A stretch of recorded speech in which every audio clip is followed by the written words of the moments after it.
I just really was just admiring. Welcome to Meister of Everything, by the way.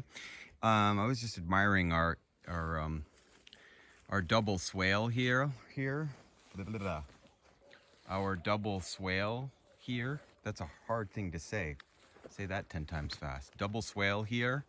You can't even see the swales because it's just overgrown, which is awesome.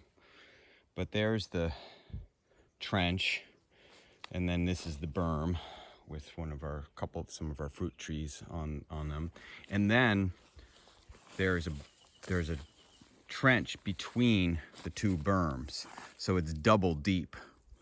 So not only are you coming down off of the berm, but then you're going all the way down to the next trench, and it's just so active and so cool. And I'm just, my default is not to walk around and be like, oh, look at these plants, look at all this nature.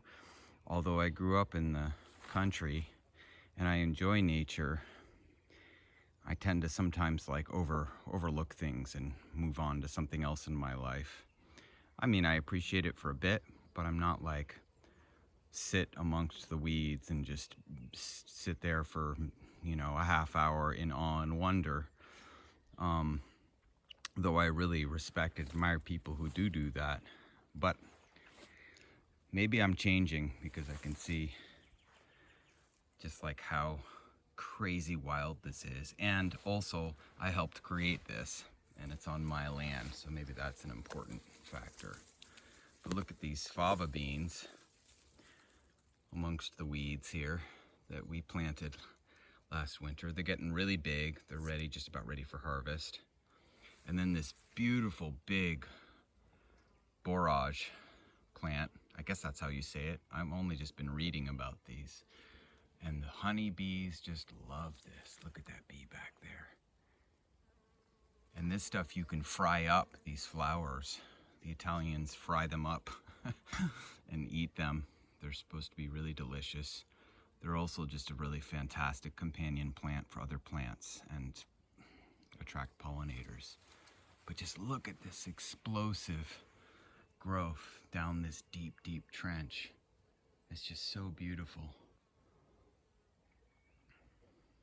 You just start not seeing the little fruit trees we planted because all this other stuff is just exploding. It's just beautiful. Just super enjoying it. And then here's our starting a new fast hot compost pile. Then I decided to put my little dinosaur kale patch over here on the end of this berm. So this is the other end of the double berm, deep, deep trench. And it's just going off. This is the Mediterranean. You can grow huge amounts of amazing plants, just take over, even in the arid zones. And then on the end of this berm, where we're next to this gully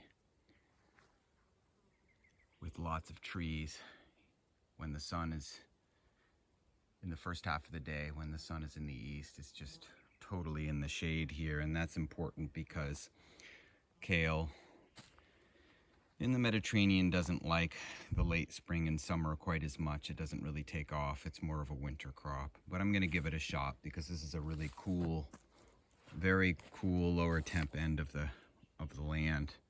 It gets it's quite sheltered, as you can see. And then our veggie garden's there, and there's going to be tons of tall climbing vegetables like beans and some squash, even some climbing squash. And then eventually in the hot part of the summer, we're going to put some shade cloth maybe on top of this structure that we have. And that'll also create a little bit of shade and protection. So maybe in a month, we'll be eating this kale. So that'll be the end of May, and I'll report back to you. Thanks for watching. Ciao.